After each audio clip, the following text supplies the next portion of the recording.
All right, what's up? What's up? What is this? Your boy Expat D.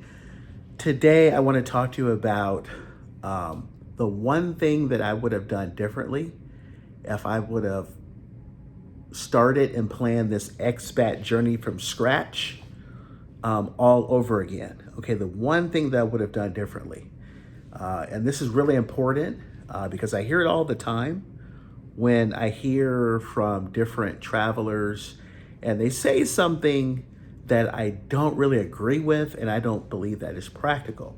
A lot of them that you'll hear, they'll talk about like, oh man, I'm never going back to America, or, I've been out of America for so long and all this stuff. And I don't think that's a healthy attitude, because when you leave and you live abroad, you don't want to make it feel like you're escaping. But not just that, there's still a lot of things that you need that you're connected to in America. Like, for example, my driver's license just expired, okay? And I got it renewed. And there's certain things that you can't really send in the mail. Like you can't send like debit cards, that stuff like that would be confiscated in the mail internationally, typically. Like sending cash or checks, money, that type of stuff, debit cards. So there's certain things you just can't really escape traveling back to the United States. But here lies a problem. So I was a homeowner, so I had a house, nice house too, and I ended up selling it. And here was the issue. If you have a house, you're typically gonna rent it out because you're not just gonna keep that house and like pay all these bills for nothing, right? When you could put a tenant in there and they can, help pay down the mortgage and, they'll pay the electricity and all that other stuff, right? But here's the thing. When you travel back, you can't just show up to your house and stay there. You got a tenant. It's being rented. And so that's what I would have done differently is I would have gotten some type of setup to where I've seen this in some older houses. Like I've seen this in Oakland. I've seen this set up in like Ohio, Baltimore, those type of areas, right? DC, where it would be like those older houses where, it has like the stairs that you go up and then you have the front door. And then like the bottom, they'll have like some type of like attic or basement up at the very top.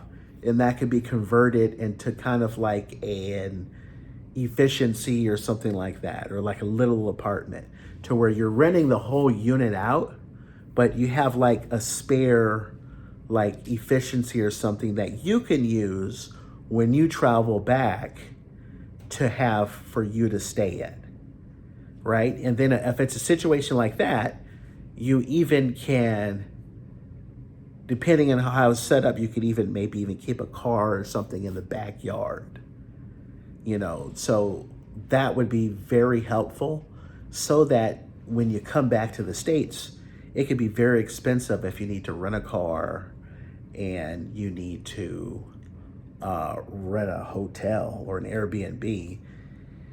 Very expensive. So, that's the thing. It's one thing about owning property, but if you rent it out, you can't access the property, right? And then one thing that you want to keep in mind, those that are interested in having this expat lifestyle, is you don't want to be over reliant on family, right?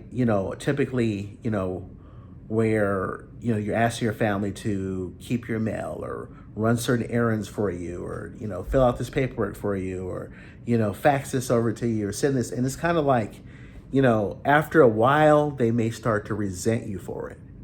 It's kind of like, well, why am I doing your grunt work and you're just abroad having fun? That's an attitude that can happen. And then a lot of times, like if you have long breaks, like in my line of work, I have long summers and I have long winters. extended breaks in the winter. That's what I'm doing now. I'm on my travel journey. Right now, I'm in a hotel in Abu Dhabi.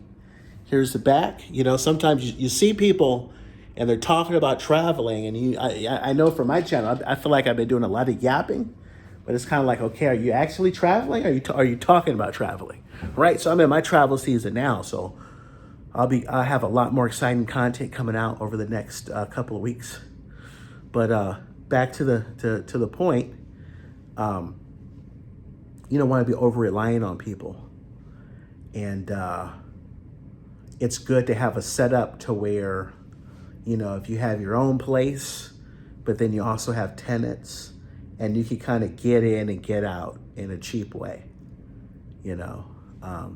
I know in my extended breaks, it does, the type of place that you choose for an extended break is different than the type of place that you would vacation. Because if you vacation, usually vacations are just like, I don't know, a week, maybe 2 weeks max. When you're staying for like months at a time, that's why people like your destinations, like your Turkeys or your Thailands or your Malaysias and Vietnams, and, you know, maybe some your Kenyas, and, you know, these are your type of places where you could kind of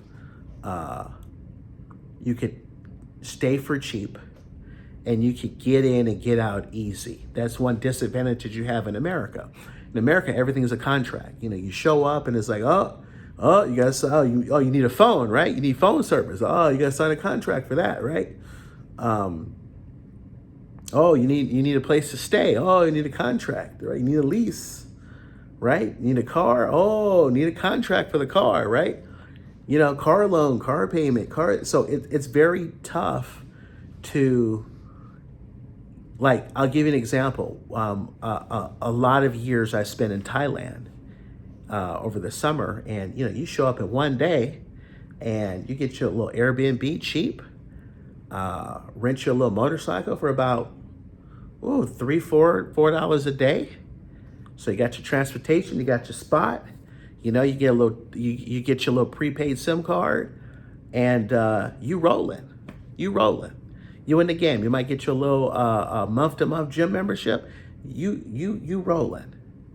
You got transportation. You got your little gym. You got your little spot. You in, and you can get that in 24 hours. You do that in the States. Oh man, it's a pain. It involves a lot of contracts, a lot of extra stuff. Not ideal. So that's something to keep in mind. But all that being said and done, when you're an American and you're an American citizen, you're tied to so many things in America. It's unrealistic to say that you're just not going to go back to America. You can't just avoid it. You know, you've got credit scores, and you've got driver's license, and you've got insurance paperwork, and you know, when you get older, you have Social Security. There's a lot of things that, you know, you need, documentation, stuff like that, and it helps to have a spot, but not just a spot that you can access and be in and out, right? You go in for a little bit, you come out, right? Anyway, that's my 2 cents. That's what I would do differently. If I could plan it, I would get some type of spot that has like an attic or something I could convert into like a low efficiency while renting out the rest. All right, well, that's my 2 cents. I'm Expat D. Thanks a lot for spending time with me. Peace, and I'm out.